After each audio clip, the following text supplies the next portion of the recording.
Chapter 13.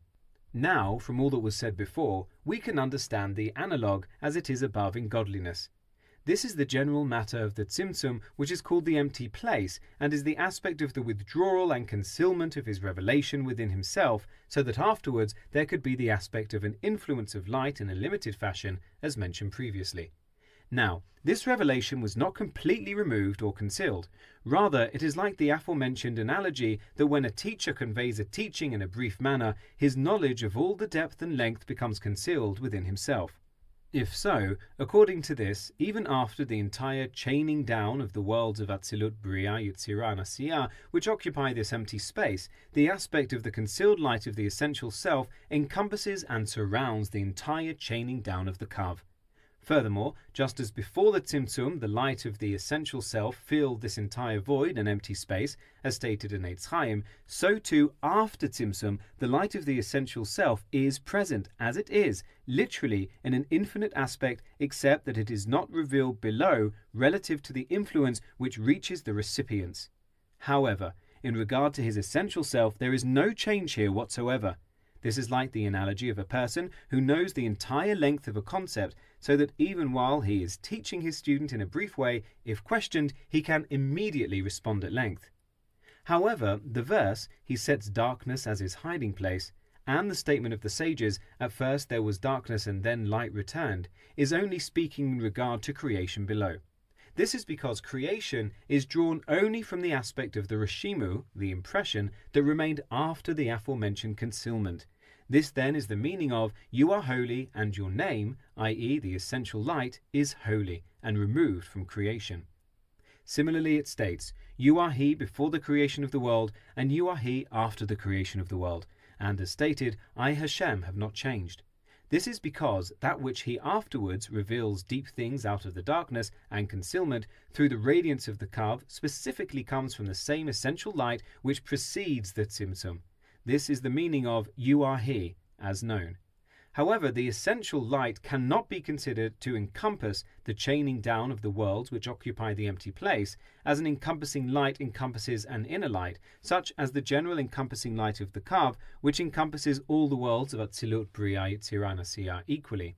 This is because it is not yet within the definition or category of an influencing light altogether, so much so that it cannot even be considered an aspect of encompassing light. Rather, it is the light of the essential self which is the aspect of his, Hashem's, revelation as he is essentially. For this reason, we say, he endures and his name endures. Likewise, the statement, blessed is he and blessed is his name, and the like, refer only to the letters which he engraved in the upper purity, which is what he estimated within himself in potential.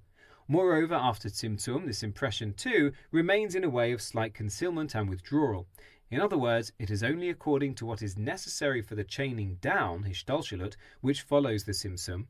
This will suffice for those of understanding. Likewise, this may be understood according to the second analogy mentioned above of the life force of the soul in the body, in that it changes from spiritual existence to physical existence.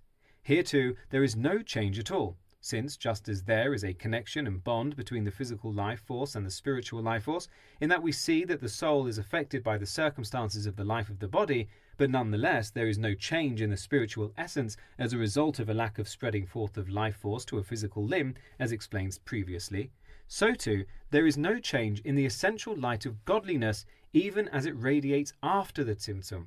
This is true even though after Tzimtzum it is revealed only according to the capacity of the chaining down of the worlds. For, although there is a connection and bond between them, nonetheless, according to this analogy, the Tzimtzum of the light into a finite line of revelation does not cause any change at all in the light of the essential self.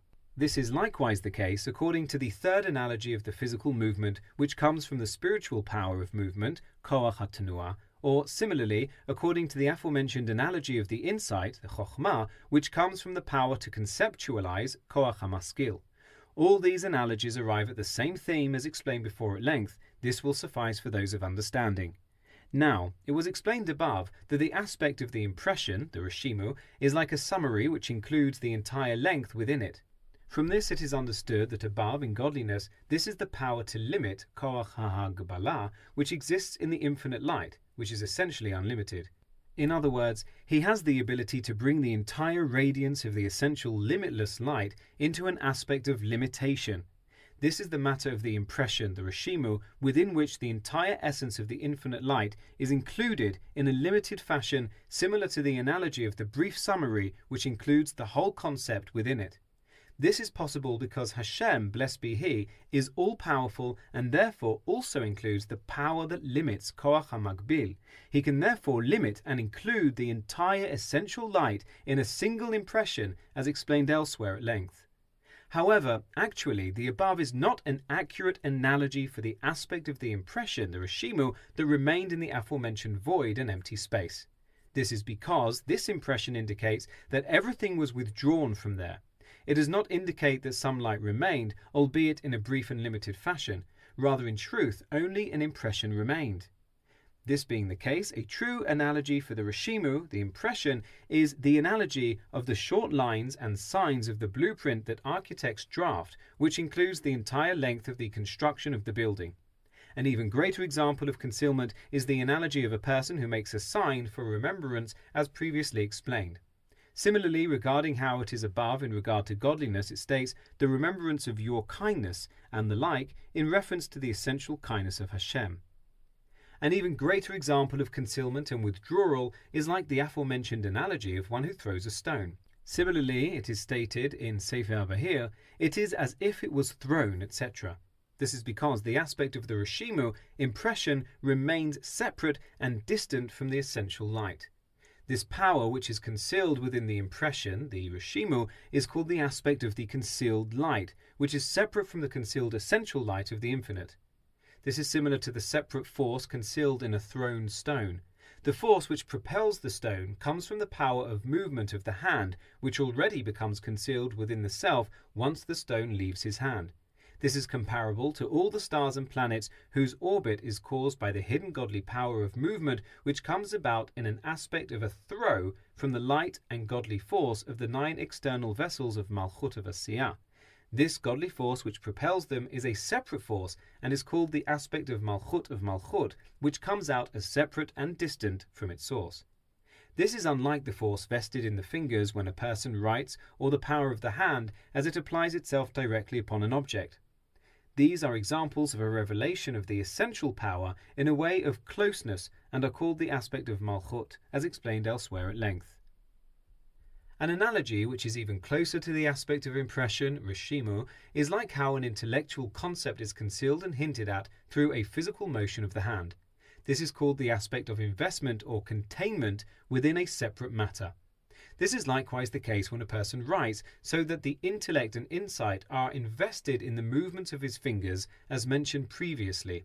Likewise, above in godliness, the aspect of the Rishimu is like something relatively separate, within which the entire essential light is invested in a concealed manner. This will suffice for those of understanding.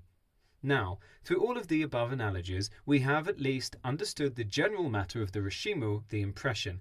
That is, though it comes in an aspect of complete withdrawal, so that all that remains in it is just an aspect of total brevity and hinting or something like a separate power in a way of great brevity, nonetheless, all the particulars in the entire chaining down of the kav, the line, of limited revelation come out of and are drawn from this Rishimu, this impression itself. This is because of the fact that this Rishimu, impression, includes everything within it, albeit in a concealed manner. It is for this reason that afterwards everything can come into revelation through the aspect of the kav, the line, until the end of Asiyah, the world of actualization. This is like the statement, all of creation is not concealed from you. It says you specifically. This is to indicate that everything is done by and drawn into revelation according to how it arose in his simple desire, in the essential light which preceded the Tzimtzum. That is, according to how he estimated within himself. For with this primal thought which he estimates within himself, he sees and gazes at everything at one glance. That is, he sees that which is hidden and concealed in the brevity and hint of the Rishimu. This is analogous to the architect's blueprint. It is specifically from this blueprint that he will know how to make all the particular details of the entire length of the actual construction from beginning to end. However, in order that he will not forget his original reasoning and considerations due to the lengthiness of the subject, he drafts a blueprint as a reminder.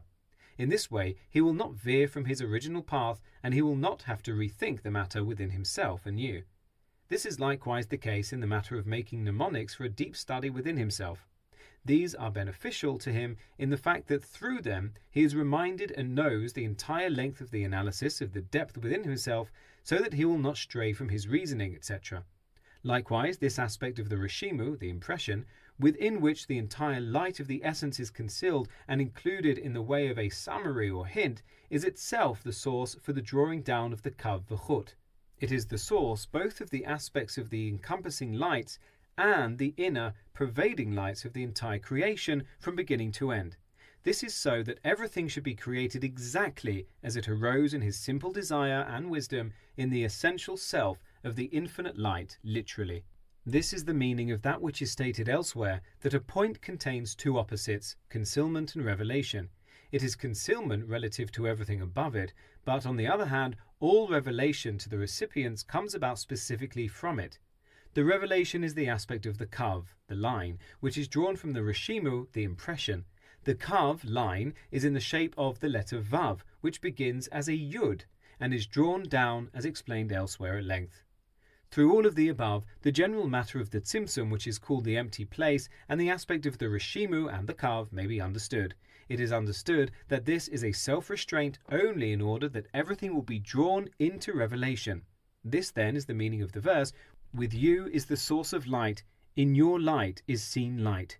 That is, from your essential light there is seen a secondary offspring light, which is the aspect of the kav, as will be explained with the help of Hashem. Now the entire purpose of man is the deep contemplation of this matter and the like. It is specifically through this that he will come to true unity, binding his soul to the supernal life of all lives, which is Atzmut or Ein Sof, the essential self of the infinite light, literally for the above mentioned reason. This will suffice for those of understanding.